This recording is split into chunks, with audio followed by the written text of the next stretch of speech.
আসসালামু আলাইকুম রহমতুল্লাহি ওয়া বারাকাতুহু।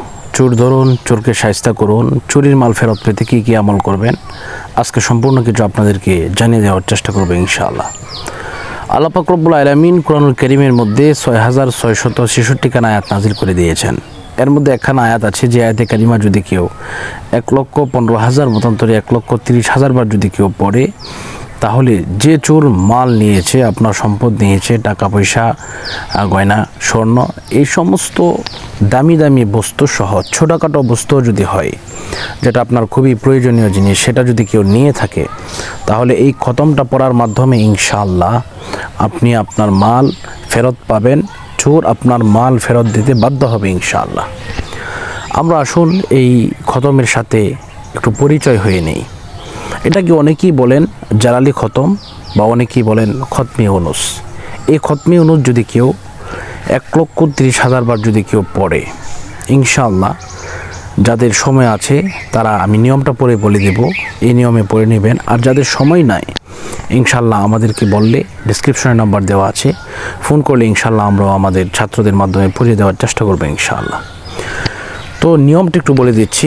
যারা বাড়িতে পড়তে চাচ্ছেন বা পড়তে পারবেন তারা এভাবে পড়বেন। প্রথমে ওযু করবেন। ওযু করার পরে সুন্দরভাবে আপনি ভালোভাবে পবিত্রতা অবস্থায় আপনি জায়নামাজের মধ্যে বসবেন। বসার পরে এইভাবে এক বৈঠকে, মানে এক বসা অবস্থায় আপনি 1,30,000 বার পড়বেন আপনার ফ্যামিলির লোকদেরকে নিয়ে।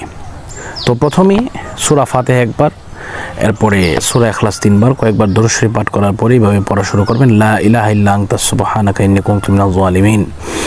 এইভাবে 100 বার যখন হয়ে যাবে তখন পড়তে হবে ফাস্তাজাবনা লাহু ওয়া নাজাইনাহু মিনাল গাম্মি ওয়া কাযালিকা নুনজিল মুমিনিন। এইভাবে এই খতমটা যখন পড়বেন দেখবেন ইনশাআল্লাহ সাথে সাথে অথবা 3 থেকে 1 সপ্তাহের ভিতরে, সর্বোচ্চ 40 দিনের ভিতরে আপনার মাল আপনি ফিরে পাবেন। তো আমি একটি ঘটনা আপনাদেরকে শেয়ার করতে চাই। তা হচ্ছে, আমার নানা একজন মসজিদের ইমাম সাহেব ছিলেন। তো ওনার সাইকেলটা মসজিদ থেকে চুরি হয়ে গেছে। তো উনি ওনার ছাত্রদেরকে দিয়ে উনি তৎক্ষণাৎ খতমটা পড়ে দিলেন ইনশাআল্লাহ। মাত্র 3 ঘন্টা লাগে এই খতমটা পড়লে, কিন্তু মাত্র 1 ঘন্টা পড়ার পরপরই চোর সাইকেল নিয়ে ফেরত এসেছে। এটা আমি নিজে সাক্ষী, এবং আমি দেখেছি চোরের এদিক দিয়ে ওই দিক দিয়ে রক্ত লেগে আছে এবং চোর কান্না করতেছে, না পায়ের মধ্যে এসে পড়ে গেছে যে হুজুর মাফ করে দেন, আমি আর সহ্য করতে পারতেছি না। আমার হঠাৎ করে এমন তীব্র ব্যথা শুরু হয়ে গেল, আমি অসম্ভব সহ্য করতেই পারতেছি না। আমার মুখ দিয়ে অটোমেটিকলি, নাক দিয়ে এভাবে রক্ত বের হচ্ছে, রক্ত এইভাবে এদিক দিয়ে লেগে আছে। তো আমার নানা মনের মানুষ ছিলেন, উনি ক্ষমা করে দিলেন। যাক, যে কথা বলতেছিলাম, আপনারা ইনশাআল্লাহ যদি এই খতমটা পড়েন, ইনশাআল্লাহ পড়তে পারেন। আর যদি না পারেন, ইনশাআল্লাহ আমাদেরকে বললে আমরা ইনশাআল্লাহ পড়ে দেবো ইনশাআল্লাহ।